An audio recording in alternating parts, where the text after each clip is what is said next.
మీడియాతో మాట్లాడిన చిత్తూరు జిల్లా న్యాయ సేవాధికారి సంస్థ కార్యదర్శి కరుణాకుమార్.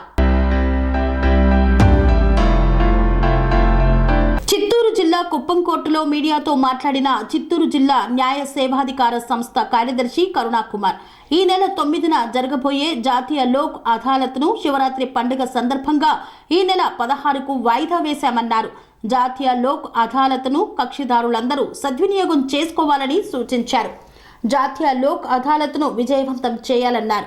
కుప్పం కోర్టులో గత జాతీయ లోక్ అదాలత్లో 175 కేసులను రాజీ చేశామన్నారు.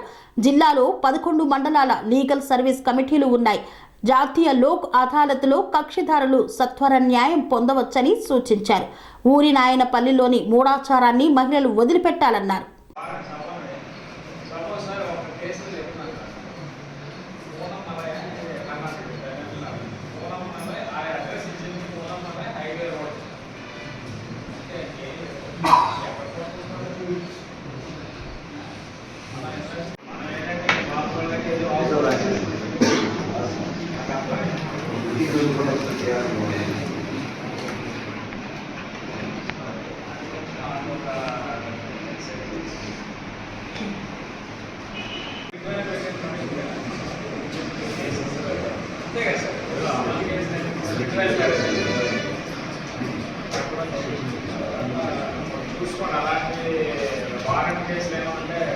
స్వాగతం.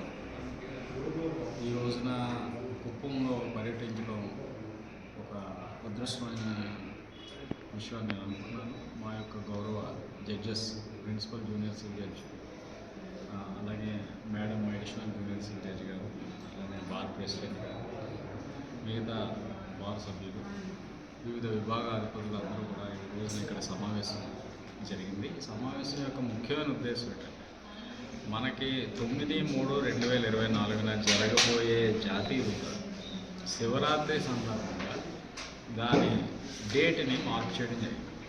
కాబట్టి శివరాత్రిని దృష్టిలో పెట్టుకుని గౌరవ హైకోర్టు వారు 9/3/2024 16/3/2024గా మార్పు చేయడం జరిగిందని ముఖ్యంగా ప్రజలందరూ కూడా గుర్తించారు.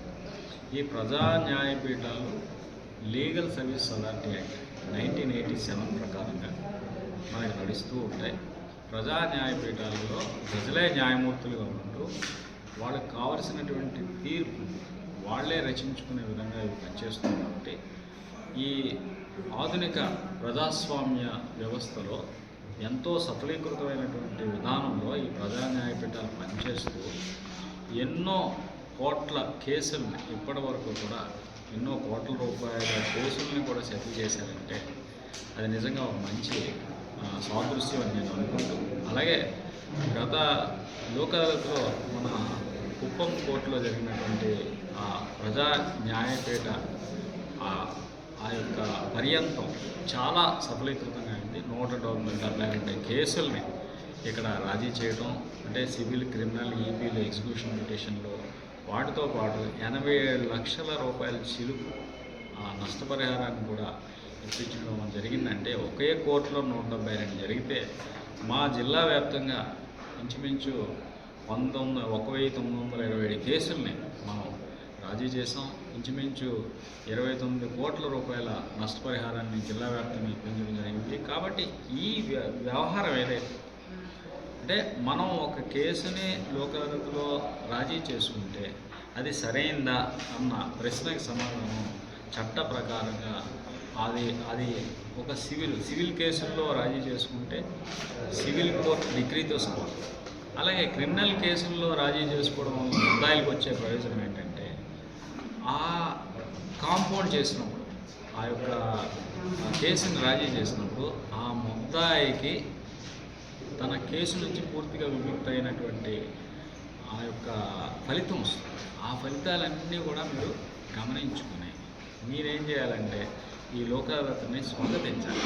ఒక మంచి ఒరవడి ఏంటంటే నిజంగా చెప్పాలంటే నేను పర్సనల్గా ఫీల్ అయింది, మా యొక్క కుప్పంలో ఉన్నటువంటి న్యాయవాద మిత్రులు, అలాగే న్యాయవాద సోదరులు అందరూ కూడా ఈ లోక్ అదాలత్ ప్రక్రియని స్వాగతిస్తూ ఉంటారు.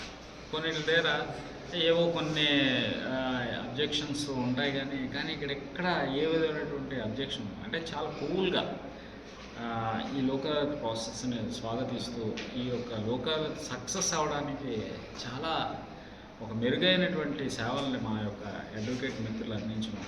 అలాగే మనకి ప్రీ లిటిగేషన్ కేసు అని ఉంటుంది. ప్రీ లిటిగేషన్ కేసు అంటే అసలు ఒక కేసుని కోర్టులో వేయకముందే ముందస్తుగానే ఒక కేసుని మన మండల్ లీగల్ సర్వీస్ కమిటీలో మనం వేయచ్చు. ఈ విధంగా మన జిల్లా వ్యాప్తంగా 11 మండల్ లీగల్ సర్వీస్ కమిటీలు ఉంటాయి. ఎక్కడైతే కోర్టు ఉంటుందో అక్కడ ఒక సీనియర్ న్యాయమూర్తి ఆ కోర్టుకి ఆ యొక్క మండల్ లీగల్ సర్వీస్ కమిటీకి చైర్మన్గా ఉంటారు, చైర్పర్సన్గా ఉంటారు లేడీ అయితే. కాబట్టి మీరు ఈ యొక్క అవకాశాన్ని ఉపయోగించాలి. ఎందుకంటే నేను ప్రత్యక్షంగా చూసింది ఎన్నో ముందస్తు కేసుల్ని మేము రాజీ చేసాం.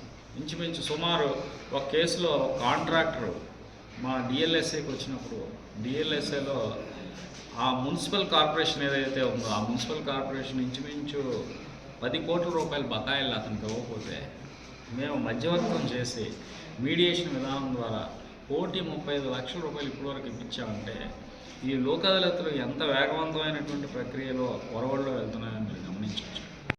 లోక్ అదాలత్ ప్రక్రియని మీరందరూ స్వాగతించడానికి ప్రధానమైన కారణం ఏమైనా ఉన్నదా అని మీరు అడిగితే సత్వర న్యాయం పొందడం, ఏ విధమైనటువంటి ఖర్చు లేని న్యాయాన్ని పొందడం. ఎందుకంటే లోక్ అదాలత్లో నేను కేసు వేయడానికి ఏ విధమైనటువంటి న్యాయం ఏదైనా మనకు ఖర్చులు అవసరం లేదు. మీరేమైనా ఖర్చు పెడితే ఒక సివిల్ సూట్ వేయడానికి తిరిగి మేము మళ్ళీ దాన్ని వెనక్కి ఇస్తున్నాం. అయితే ఈ ప్రక్రియ సక్రమంగా జరుగుతుంది జరగట్లేదు అన్నది ఆయా పరిస్థితులు బట్టి ఆధారపడి ఉంది. కొన్ని ప్రాంతాల్లో ఏంటంటే ఈ ప్రక్రియలో రావాల్సిన డబ్బులు రాక అంటే లోక్ అదాలత్లో కేసు సెటిల్ అయిన తర్వాత కూడా ఆ యొక్క ఖర్చులు ఏవైతే చట్టపరంగా వెనక్కి ఇవ్వాలో అవి ఇవ్వట్లేదు. నేను ఈ విధంగా ఏంటంటే మన జిల్లా కలెక్టర్ ఇక్కడ ఉన్నటువంటి ఆర్డీఓలు అలాగే తహసీల్దార్స్ అందరినీ నేను రిక్వెస్ట్ చేసేదాన్ని ఈ విధమైనటువంటి ఓచర్ని రిఫండ్ ఓచర్ అంటాం. ఆ రిఫండ్ ఓచర్ని ప్రజెంట్ చేసిన వెంటనే మీరు ఆ ప్రాసెస్ చేసి ఆ పార్టీ ఏదైతే కోర్ట్ ఫీ కట్టిందో ఆ కోర్ట్ ఫీని కూడా వెంటనే వెంటనే ఇస్తే లోక్ అదాలత్ ఇంకా విజయవంతం అవడానికి ఇది ఒక మంచి మార్గం అని నేను అనుకుంటున్నాను.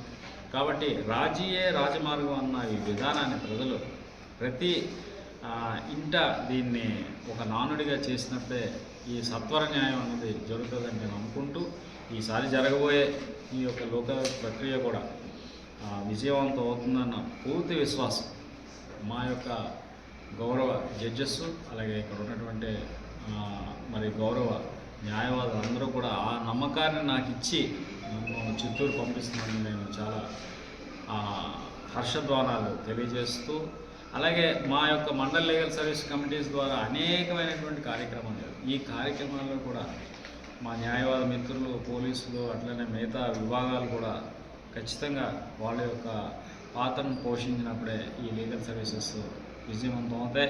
మరి ముఖ్యంగా ఊరునాయనపల్లిలో ఉన్నటువంటి ఏదైతే ఆర్థోడాక్స్ బిలీఫ్ ఉందో ఆ డాగ్మాటిక్ బిలీఫ్ రాదు అంటే ఆ మూఢాచారం ఏదైతే ఉందో ఆ మూఢాచారాన్ని మాత్రం దయచేసి అక్కడ ప్రజలు విడనాడాలి. నేను అప్పటి చైర్మన్ గారు పల్లవి మేడం ఉన్నప్పుడు మేము ఆ గ్రామంలో పర్యటించాం, మార్పు వచ్చింది అనుకున్నాం.